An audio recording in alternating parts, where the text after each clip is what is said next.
night, everybody. Tonight's the last night of Hanukkah. So now we can move into the Christmas season. And we all know Jesus is the reason for the season, right? Right? Congressman Thomas Massie posted this photo of his family holding an assortment of firearms. This was posted to Twitter yesterday with the caption, "Merry Christmas. P.S. Santa, please bring ammo." Oh, God. The Republican from Kentucky has since gotten major backlash, with critics slamming the post as tone deaf. Fellow GOP Congressman Adam Kinzinger tweeting, quote, "I'm pro-Second Amendment, but this isn't supporting the right to keep and bear arms. This is a gun fetish." You think? I mean, since when is a machine gun the reason for the season? When is the reason for the... I mean, what would Jesus tweet? What would he tweet? Right, an AR. Yeah, you know, these semi-automatic weapons, one of those was a machine gun. One of those that they were holding there was a machine gun. The other one was a semi-automatic machine gun. I don't even know that you can own those guns in America without special permission. I don't know. I have... And look at this family. Of course, that just screams Jesus. It just screams the dear, sweet baby Jesus, doesn't it? I think of nothing but manger and three wise men. Can you believe this? I mean, I honestly, I don't understand, you know, what is going on here. I don't. And they doubled down today. He literally doubled down today. When, you know, they said, look, you just had a school shooting, you know, like last week. Okay, you had people who gave a confused, bullied, angry child access to a deadly weapon, who then predictably went on a killing spree, and then the parents fled and hid out in an art warehouse in Detroit. You know, this brings up the question about the Crumbleys, though. Why didn't the Crumbleys just sell their child to Ghislaine Maxwell and make some money off of him? I mean, they didn't want him. Why didn't they just sell him to the Taliban? I understand you can get $2,000 for a 9-year-old girl. What can you get for a 15-year-old boy? I don't know. Worth making a phone call, I guess, and asking, because I can't believe. And then they have the audacity to tweet for Christmas.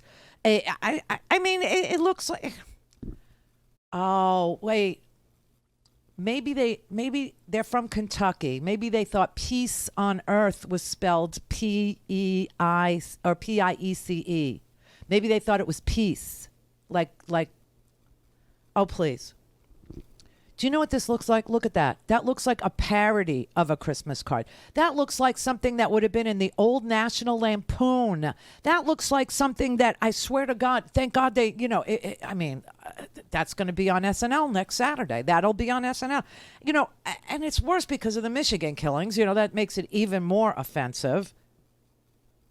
But I guess you can't schedule your lethal weapon Christmas card photo shoots and release them in a week where America didn't have a school shooting. I guess that's, you know, it's impossible to release your gun-laden, gun-fetishy Christmas card in a week in America where there were no shootings. I don't.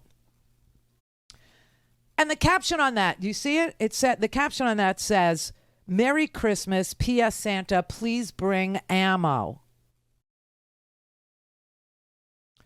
Santa, please put the ammo next to the Yule log. Thank you. Oh, my God. These people are so disgusting. And you know what we're having this week? Do you know what America is involved in this week? Yeah, this week we're doing a democracy summit. A democracy summit. That's what we're doing this week. It's 110 countries.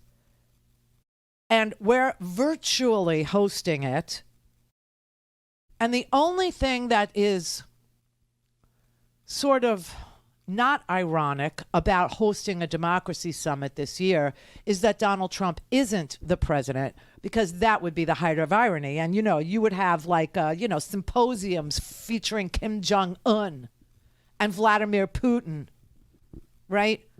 And Duterte from the Philippines, right? And Donald Trump would be saying that they were the best leaders, and he would introduce them at the Democracy Summit. So that's the only, but I can't, it's a virtual summit.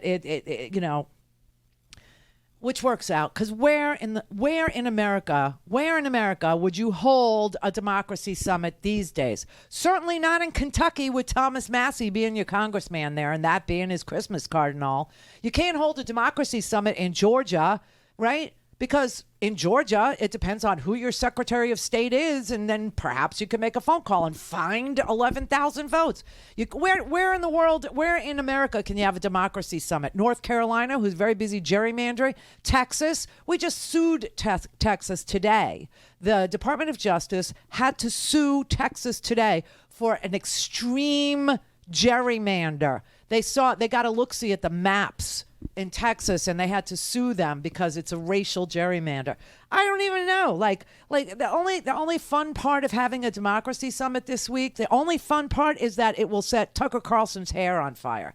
That is the only saving grace. You know, how in the world we are literally losing democracy incrementally in front of our face, in front of our eyeballs. And this is why I started with the voting rights thing. That if we don't get that voting rights legislation before Christmas, what, things are going to be better in January or February? Is that what I'm supposed to believe? No. You know what we had over the weekend? You know what went on over the weekend? I don't even know what this was supposed to be. But it was a white supremacist rally in D.C. I mean, listen, this is just so bizarre. Here, this is their bizarro little, it was called Reclaim America. What are we, in a pawn shop now? You got a ticket? Reclaim America. What are you, native? Look at this. Wearing white gaiters with plastic shields and khakis again with blue sweatshirts, marching to a snare drum. Yeah, nothing says I trust you with democracy more than this scene that you're looking at right now. Look, oh, let me catch up. Yeah, nice formation. And there's the police.